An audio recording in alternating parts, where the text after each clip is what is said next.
امام کے پیچھے سورہ فاتحہ پڑھنی چاہیے کہ نہیں؟ صحیح مسلم کی حدیث میں ہے کہ پوری نماز کی ہر رکعت میں قرات کریں. یہ جو حدیث ہے نا ابو ہریرہ رضی اللہ تعالیٰ عنہ کی، اس میں الفاظ ہیں اقرا بہا فی نفسک. وہ حدیث قدسی جو بیان کی تھی حضرت ابو ہریرہ نے رضی اللہ تعالیٰ عنہ.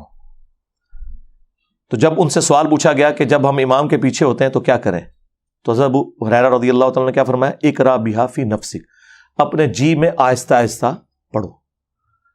اب حضرت ابو ہریرہ سے یہ آپ نے پوچھنا ہے کہ جی میں پڑھنا کیا ہے، اور تو نہیں کوئی اس کی تشریح کرے گا. تو جز القراء امام بخاری کی کتاب میں حضرت ابو ہریرہ کا قول ہے کہ امام کے 2 سکتے ہوتے ہیں، ایک فاتحہ سے پہلے اور ایک رکوع سے پہلے. تم ان سکتوں کو سورۃ الفاتحہ پڑھنے کے لیے غنیمت سمجھو. تو حضرت ابو ہریرہ صرف یہ نہیں بتا رہے کہ امام کے پیچھے فاتحہ پڑھنی ہے جی کے اندر، اس کا موقع اور محل بھی بتا رہے ہیں. حضرت ابو ہریرہ نے کہیں یہ نہیں کہا کہ امام بلند آواز سے پڑھ رہا ہے تو آپ بھی بلند آواز میں یا آہستہ آواز میں اس کے ساتھ ساتھ پڑھیں. نہ، انہوں نے کہا سکتوں میں پڑھو. نمبر 1. نمبر 2، اقرا بہا فی نفسک کا معنی یہ بھی ہو سکتا ہے اپنے جی میں پڑھنا. اس سے یہ الفاظ نہیں ثابت ہوتے کہ سرن پڑھو آہستہ آہستہ. نفسک یعنی اپنے جی کے اندر اندر، یعنی اس کے ساتھ ساتھ تم اپنے تصور میں پڑھتے جاؤ. تو وہ تو ہم پڑھ رہے ہوتے ہیں، جب ہم فاتحہ غور سے سن رہے ہوتے ہیں ہم ساتھ ہی پڑھ رہے ہوتے ہیں، اینڈ پہ آمین کہہ دیتے ہیں. اور تیسرا جو سب سے بڑا چھکا ہے، یہ مسلم شریف کی آپ نے جو حدیث لکھی، اس سے چند احادیث آگے 905 نمبر حدیث ہے مسلم شریف میں جس نے پورا عقیدہ کلیئر کر دیا ہے. اور وہ حدیث ایسی حیران کن حدیث ہے کہ اس میں امام مسلم نے اپنے کامنٹس بھی ڈالے ہیں. اور امام مسلم نے کہا کہ میں نے کہیں یہ دعویٰ نہیں کیا کہ جتنی دنیا کی صحیح حدیثیں ہیں وہ میں مسلم شریف میں لے کے آ رہا ہوں. البتہ میرا یہ دعویٰ ہے کہ میں مسلم شریف میں وہ تمام صحیح احادیث لے کے آ رہا ہوں جن پہ امت کا اتفاق ہے. اور پھر امام مسلم نے کہا کہ میرے نزدیک ابو ہریرہ کی حدیث درست ہے اور ابو موسیٰ اشعری کی بھی 905 نمبر حدیث کے انڈر، کہ امام اس لیے بنایا جاتا ہے کہ تم اس کی پیروی کرو. جب امام کہے اللہ اکبر تم کہو اللہ اکبر، اور جب امام قرات کرے تم خاموش ہو جاؤ، اور جب امام کہے وَلَضَّالِّينَ تم آمین کہو. تو اس میں تو کلیئر ہو گیا کہ کس قرات میں خاموش رہنا ہے. اور امام مسلم کہہ رہے ہیں یہ حدیث ابو ہریرہ بھی روایت کر رہے ہیں. تو ابو ہریرہ تو کہہ رہے ہیں جب پڑھا جائے سورۃ الفاتحہ کو تو خاموش رہو، اور جب وَلَضَّالِّينَ تو آمین. وہ کہتے ہیں نہیں اس میں قرات کا ذکر ہے، فاتحہ کا نہیں ہے. سرکار قرات کا ذکر ہے تو فاتحہ کا ہی ذکر ہے، کیونکہ اس میں الفاظ ہے جب امام قرات کرے تو خاموش ہو جاؤ، اور جب وَلَضَّالِّينَ کہے تو آمین کہو. سمجھ آئی؟ تو یہ فاتحہ. اور نہ سمجھ آئے تو بخاری مسلم میں ایک اور حدیث ہے، عبداللہ ابن عمر کہتے ہیں کہ نبی صلی اللہ علیہ وآلہ وسلم، حضرت ابو بکر اور حضرت عمر اپنی قرات کا آغاز الحمدللہ رب العالمین سے کرتے تھے. قرات سورہ فاتحہ بھی ہے اور اس کے بعد والی بھی ہے. پیچھے کیا رہ گیا؟ تو حضرت ابو ہریرہ رضی اللہ تعالیٰ عنہ کا بھی یہی عقیدہ ہے جو ہم بیان کر رہے ہیں. سکتوں میں جتنی بار نماز پڑھاتا ہوں الحمدللہ سکتے کرتا ہوں، فاتحہ پڑھنے کا ٹائم دیتا ہوں، لیکن یہ نہیں ہو سکتا کہ آپ قرآن کی مخالفت شروع کر دیں. وَإِذَا قُرِئَ الْقُرْآنُ فَاسْتَمِعُوا لَهُ وَأَنصِتُوا لَعَلَّكُمْ تُرْحَمُونَ. جب قرآن پڑھا جائے خاموش ہو جاؤ اور توجہ سے سنو تاکہ تم پر رحم کیا جائے. اب وہ اس چکر میں پڑ جاتے ہیں. اہل حدیث میں حیرانگی ہوتی ہے، اہل حدیث کہتے ہیں یہ تو مکی آیت ہے، یہ مدنی کا. وہی والی بات جو بریلوی کہتے ہیں ایسے بتاں دے بارے چاہے تسی اے بزرگوں تے کیوں لاتی. اللہ کے بندو اللہ سے ڈر جاؤ. امام نسائی نے چیپٹر کی ہیڈنگ میں یہ آیت لی ہے اور اس کا فارم بیان کیا ہے کہ یہ جنرل آیت ہے جب بھی قرآن پڑھا جائے گا. اور اس سے بڑھ کر جز القراء میں امام بخاری نے جو اپنے کومنٹس کیے ہیں 36 نمبر حدیث کے کانٹیکسٹ میں، اس میں ضعیف کا حکم لکھا ہوا ہے. وہ ضعیف ان اقوال کو کہہ رہے ہیں، لیکن جو خود لکھ رہے ہیں وہ تو ضعیف نہیں ہے نا. یعنی میں کسی کی بات کوٹ کروں تو اس میں تو حکم لگ سکتا ہے، لیکن جو میں خود بیان کر رہا ہوں وہ تو میں اسے صحیح سمجھ رہا ہوں نا. تو امام بخاری خود لکھ رہے ہیں جز القراء میں. امام بخاری فرماتے ہیں کہ اللہ نے قرآن میں واضح فرمایا وَإِذَا قُرِئَ الْقُرْآنُ فَاسْتَمِعُوا لَهُ، جب قرآن پڑھا جائے تو خاموش ہو جاؤ اور اسے سنا کرو تاکہ تم پر رحم کیا جائے۔ اور حدیث کہہ رہی ہے بخاری مسلم کی لا صلاۃ لمن لم یقرأ بفاتحۃ الکتاب، کہ جو سورہ فاتحہ نہیں پڑھتا اس کی نماز درست نہیں ہے۔ تو امام بخاری اس پہ خود کامنٹس کر رہے ہیں کہ ہم نے آیت پہ بھی عمل کرنا ہے اور حدیث پہ بھی کرنا ہے۔ امام بخاری کو تو نہیں پتا تھا کہ یہ آیت جو ہے وہ مکی ہے اور نماز مدینے میں آئی ہے، حالانکہ اللہ کے بندوں نماز تو مکے میں بھی تھی، 5 نمازوں کا شیڈیول مدینے میں ہے، نماز تو نبی الاسلام پہلے دن سے پڑھ رہے ہیں اور صحابہ اکرام پڑھ رہے ہیں۔ بخاری مسلم دونوں میں حدیث نہیں ہے، ابن مسعود کہتے ہیں میں نے 70 سے زیادہ صورتیں حضور کے پیچھے قیام اللیل میں سن کے زبانی یاد کی ہیں۔ اگر میں جانتا کہ مجھ سے زیادہ قرآن کسی کو آتا ہے تو میں اپنے اونٹ چلاتا، ان کے جگر جلا دیتا، اس شخص تک پہنچتا جو مجھ سے زیادہ قرآن جانتا ہے۔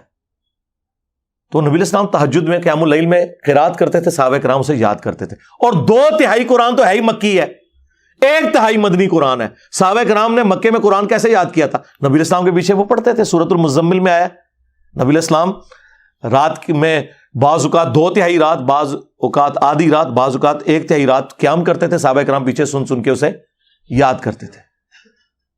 تو بالکل کلیئر ہے۔ وہ کہتے ہیں نہیں جی وہ ابو داؤد میں اور جامعہ ترمذی میں حدیث ہے کہ فجر کی نماز میں پڑھ رہے تھے تو نبی الاسلام نے فرمایا کہ فاتحہ کے علاوہ کچھ نہ پڑھا کرو، مجھے لگا میری قرات سے کچھ چھین رہا ہے۔ اس سے آپ نے یہ رزلٹ کیسے نکال دیا کہ نبی الاسلام نے یہ کہا ہے کہ فاتحہ میں مجھ سے چھین لیا کرو؟ فاتحہ کی آپ نے ترغیب دلائی، یہ آپ نے کبھی بھی نہیں کہا کہ میرے ساتھ ساتھ پڑھو۔ نبی الاسلام ہر آیت کے بعد ایک وقفہ کرتے تھے، نبی الاسلام رکوع سے پہلے سکتہ کرتے تھے۔ تو حضرت ابو ہریرہ کی وہ بات یاد رکھیں، ان سکتوں کو غنیمت جاننا ہے۔ اور بلکہ جز القراء میں امام بخاری نے نقل کیا ہے کہ ہمارے سلف تابعین کے حوالے سے کہ وہ سکتے کیا کرتے تھے اور امام انشور کرتا تھا کہ پیچھے والے ان سکتوں میں قرآن سورہ فاتحہ پڑھ لیں۔ قرآن کے ساتھ قرآن والا معاملہ کوئی نہیں ہے جی، اور سن لینا کافی ہے۔ اور یہ جتنی باتیں میں کر رہا ہوں یہ افضلیت ہے۔ اگر کوئی امام سکتے نہ کرے، امام کی قرات سورہ فاتحہ کی جہری نمازوں میں مقتدی کے لیے کافی ہے، دیٹس آل۔ سرن نمازوں میں یقیناً آپ نے پڑھنا ہے۔ اور کتنی حیران کن بات ہے کہ ٹوٹل 17 رکھتے ہیں فرض، ان میں سے 6 صرف جہرن ہے، 11 سرن ہے۔ عشاء کی آخری 2 سرن، زور کی 4 کی 4 سرن، عصر کی 4 کی 4 سرن، اور مغرب کی آخری 1 سرن۔ زیادہ نماز تو ہے ہی سرن ہے، اس میں آپ نے دکانوں کا حساب نہیں کرنا، بلکہ امام کے پیچھے فاتحہ بھی پڑھنی ہے۔ بلکہ سنن ابن ماجہ میں حدیث ہے، جابر بن عبداللہ رضی اللہ تعالیٰ عنہ کہتے ہیں کہ ہم نبی صلی اللہ علیہ وآلہ وسلم کے پیچھے سورہ فاتحہ اور قرآن بھی پڑھتے تھے۔ یہ نہیں کہ فاتحہ پڑھ کے خاموش ہو جانا ہے، بعض لوگ فاتحہ پڑھ کے خاموش ہو جاتے ہیں زور اثر میں، نہ، جتنا قرآن یاد ہے پڑھتے جائیں۔ ہاں، کیوں؟ بخاری مسلم میں حدیث ہے کہ نبی علیہ السلام کی زور اثر کی جو پہلی 2 رکھتے ہیں ان کا قیام 30 آیات کے برابر ہوتا تھا۔ سورہ فاتحہ کے بعد 30 آیات، تو صحابہ کرام وہ 30 آیات میں خاموش رہتے تھے، نہیں پڑھتے تھے قرآن۔ اور آخری 2 کا قیام 15 آیات کے برابر ہوتا تھا۔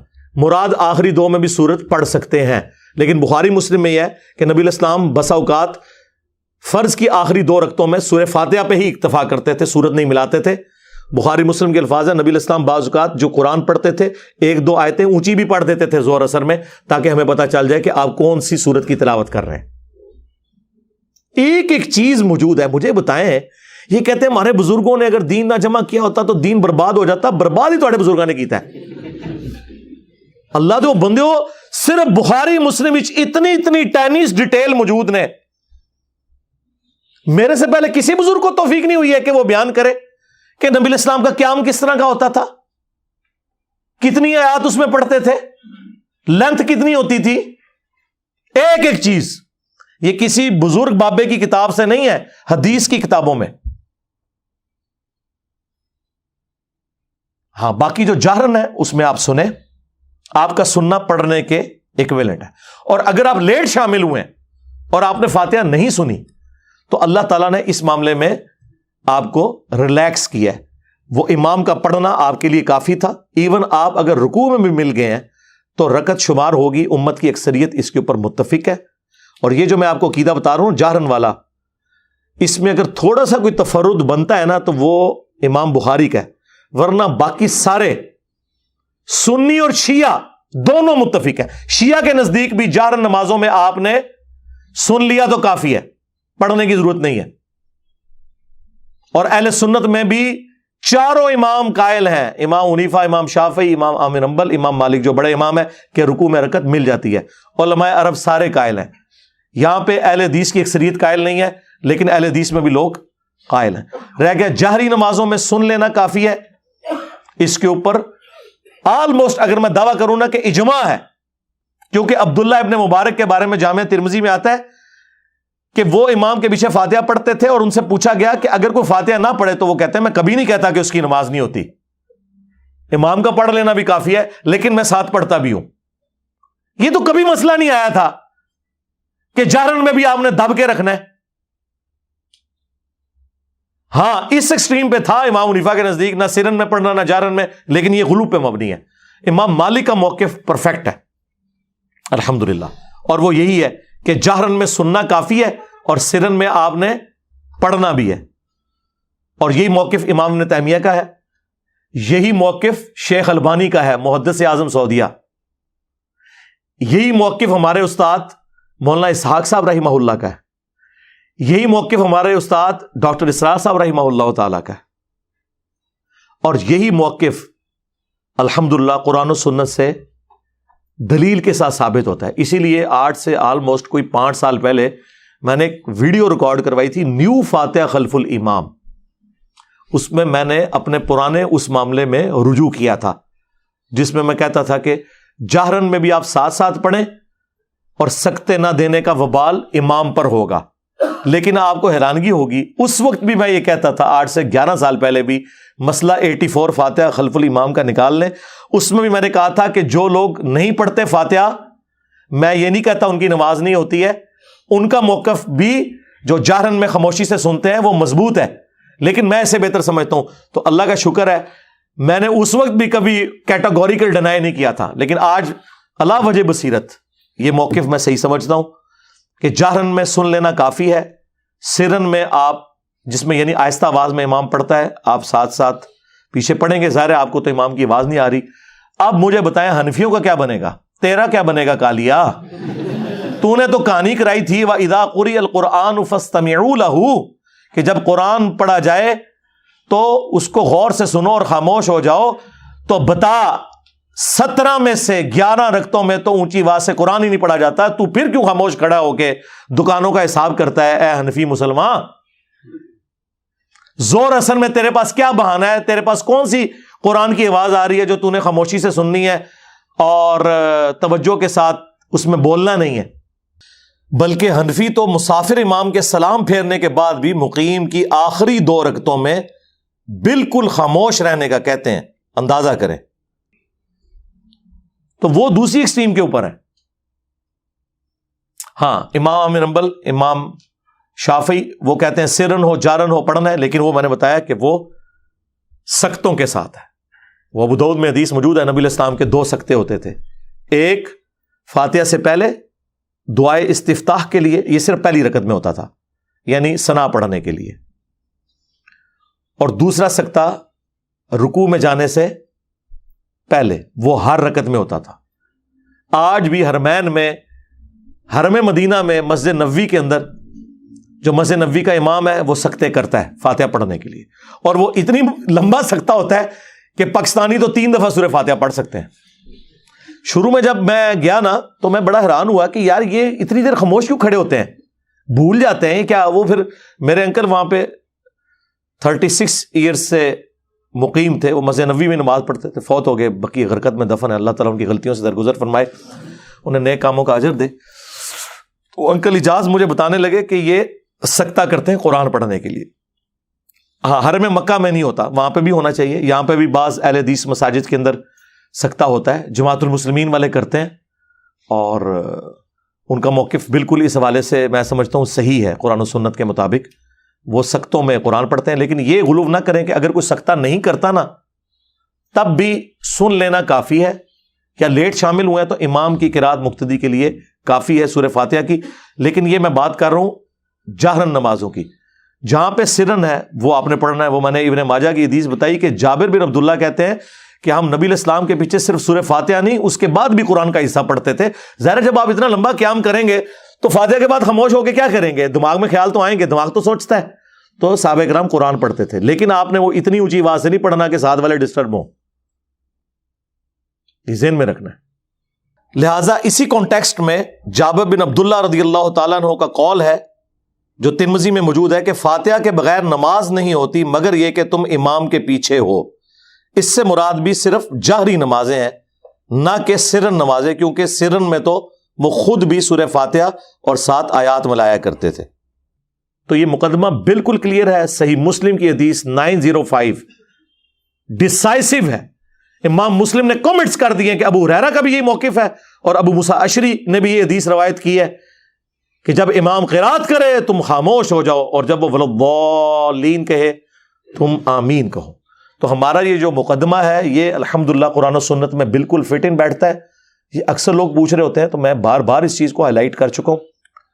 تفصیلی تو ویڈیو تھی، لیکن یہ اس ویڈیو میں بھی آلموسٹ میں نے نٹ شیل کے اندر آپ کے سامنے سارا موقف رکھ دیا ہے، تاکہ اگر کسی کو کچھ سمجھنے میں کوئی مسئلہ رہ گیا تو وہ اس کو ایکسیپٹ کرے. اور پھر بھی نہیں سمجھ آتی تو سعودیہ سے جو قرآن مفت بانٹا جاتا ہے، احسن البیان، جو پاکستان کے اہل حدیث عالم نے لکھا ہے، سراء الدین یوسف صاحب رحمہ اللہ تعالیٰ فوت ہو گئے. ناسبیت تھی ان میں، لیکن اللہ تعالیٰ ان کی مغفرت فرمائے، انہیں نیک کاموں کا اجر دے، برائیوں سے درگزر فرمائے. اہل حدیث میں بڑے علماء میں سے تھے، آلموسٹ 95 ایئرس کی ایج میں فوت ہوئے ہیں. انہوں نے جو احسن البیان دارالسلام والوں نے قرآن کی تفسیر چھاپی ہے، جو سعودیہ والوں نے ان سے رائٹس لیے ہیں، پھر سعودیہ والوں نے شاہ فہد پرنٹنگ پریس سے اس کو چھاپا ہے اپنے چھاپے کے اوپر. انہوں نے بھی سورہ فاتحہ کے کانٹیکسٹ میں جو نیچے تفسیر لکھی ہے نا، وہ یہی لکھی ہوئی ہے کہ جہر نمازوں میں امام کو سختے دینے چاہیے تاکہ قرآن پہ بھی عمل ہو اور حدیث پہ بھی عمل ہو. اندازہ کریں، یہ خود اہل حدیث کے اپنے بزرگوں نے یہ لکھا ہوا ہے، وہ اس کو ہی پڑھ کے دیکھ لیں. چلے میری بات نہیں ماننی ہے تو اچھا. یہ جو مسلم کی حدیث ہے 905، یہ گلے میں اٹکی ہوئی ہے ان کے.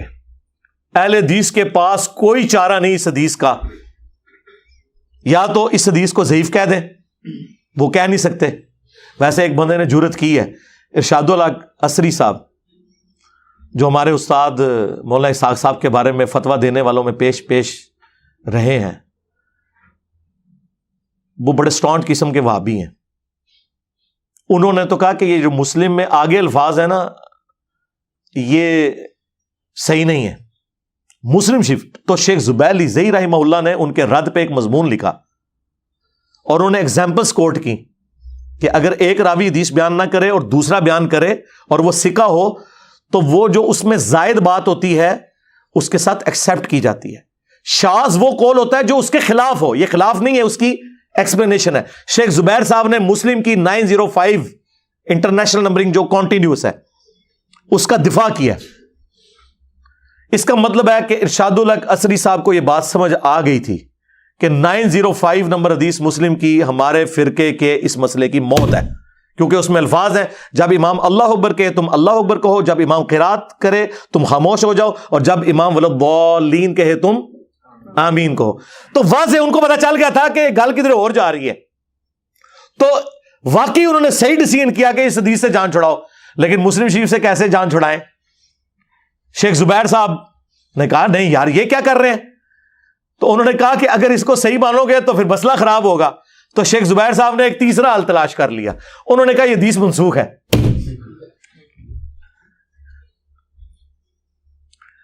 شیخ زبیر صاحب نے جو فاتحہ خلف الامام کے اوپر کتاب لکھی ہے نا، اس میں اس حدیث کو انہوں نے منسوخ ڈکلیئر کیا مسلم شریف کی. اس کا مطلب ہے کہ شیخ زبیر لیزئی رحمہ اللہ اور ارشاد الحق عصری صاحب دونوں یہ مانتے ہیں کہ یہ حدیث اہل حدیث کے مسئلے کی موت ہے. ان کو منسوخ ڈکلیئر کرنی پڑی اور ان کو ضعیف.